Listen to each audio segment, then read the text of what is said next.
Hey, Laura Seabrook here. Today I'm going to walk you through the process of making your acting resume.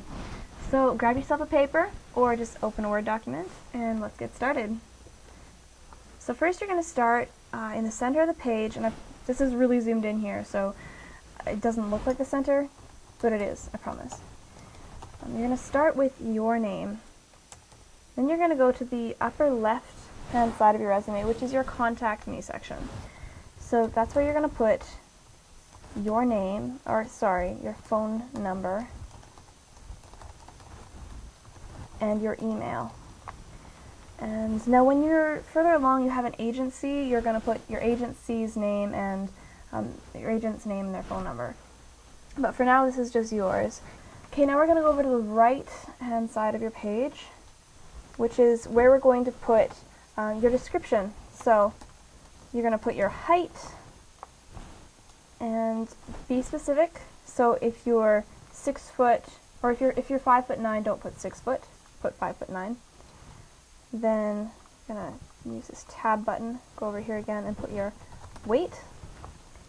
And again, be honest. You know, be honest. Next you want to put your hair color, again be specific. I have mine as medium brown. And eye color, I have mine as dark brown.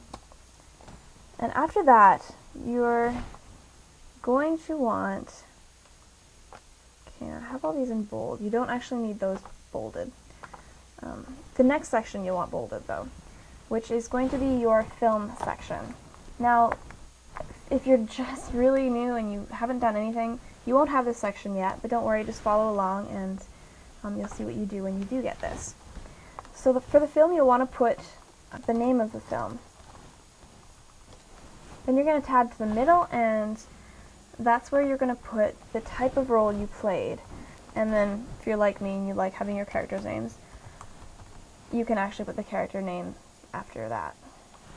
Then tab to your last section over here, and that's where you're going to put the production company and or the director. I like to put them both. And then continue doing that for all of your film roles. And now don't list extra work if you were in a film but you were the background somewhere and never did anything except, you know, background. You don't need to put that in your resume. Really, it's a good experience to have, but it's not going to do you any good on your resume. Yeah. Next we're going to go to television. And basically the same as film. You're going to have that in bold. And then you're going to put the name of the show and the episode, if you're just in one episode. And then put the character type again, and you can put your character name. The only thing that's different really is at the end you're going to put the television network that it's broadcast on. So whether it's on Global, CBC, wherever they broadcast it, that's where you're going to put there. After television you go to commercials, which actually you don't put the commercials you were in.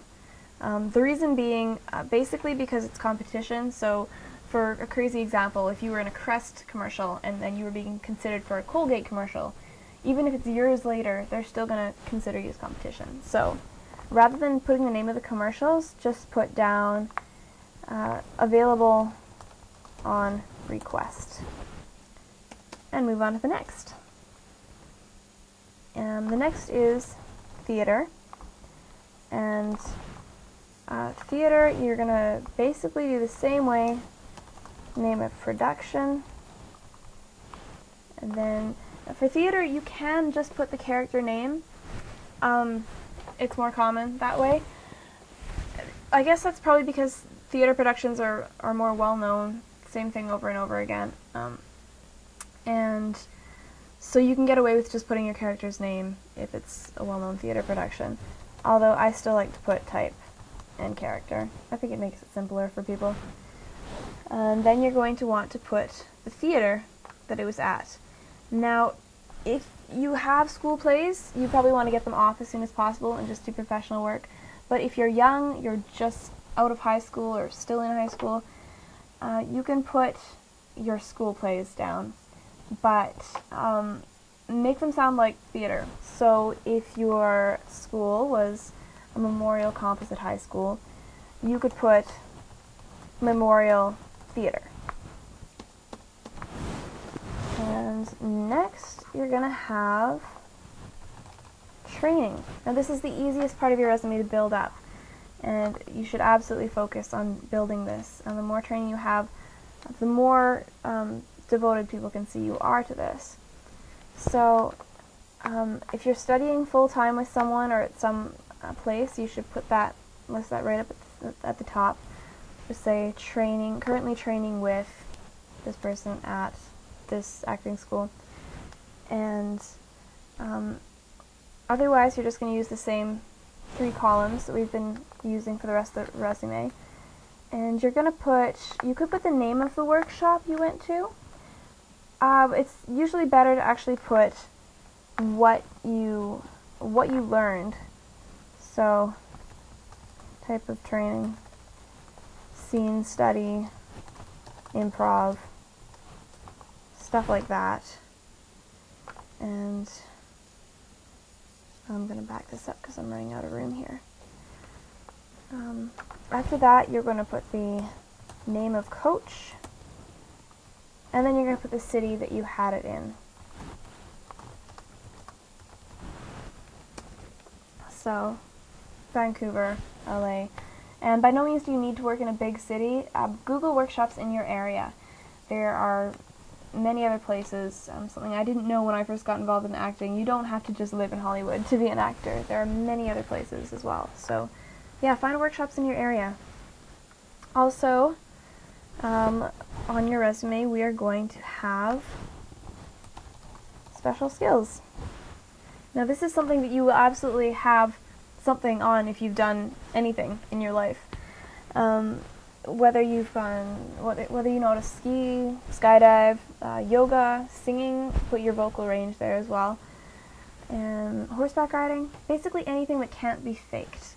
So don't put skills like typing, investing, stuff like that, because that's stuff that they can the actors can act that.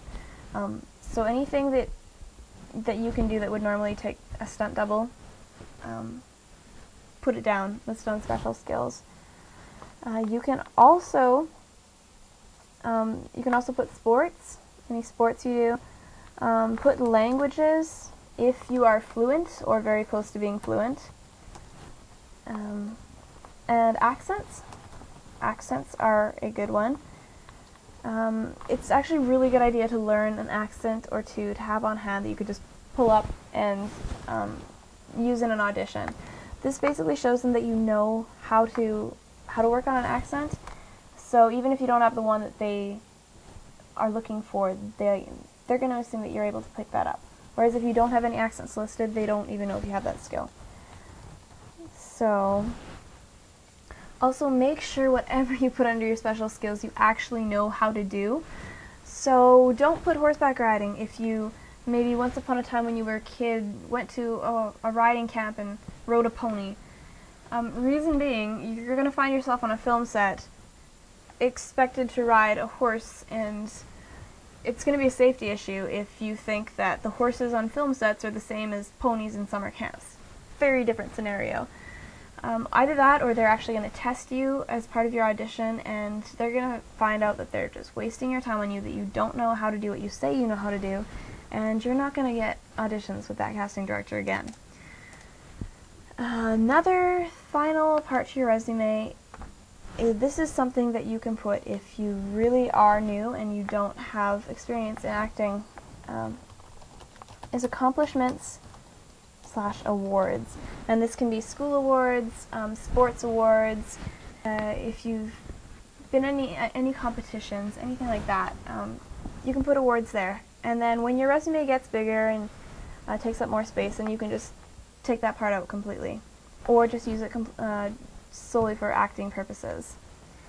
And that is basically your resume. So there you have it.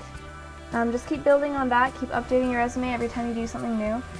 And you know, you may be looking at this and thinking, there's there's nothing here. It's just empty, and that's okay. You know, you look at any of your favorite actors and realize that a few years back they were in the exact same position you are right now, staring at this blank page. So this resume obviously isn't going to get you the hottest new role in the new series, but that's not what you're aiming for right now. You're simply aiming to get into films, to start getting work, to start getting experience, and take it from there. It will develop. So thanks for hanging out with me today. I hope this was a help for you, and congratulations on beginning your acting career.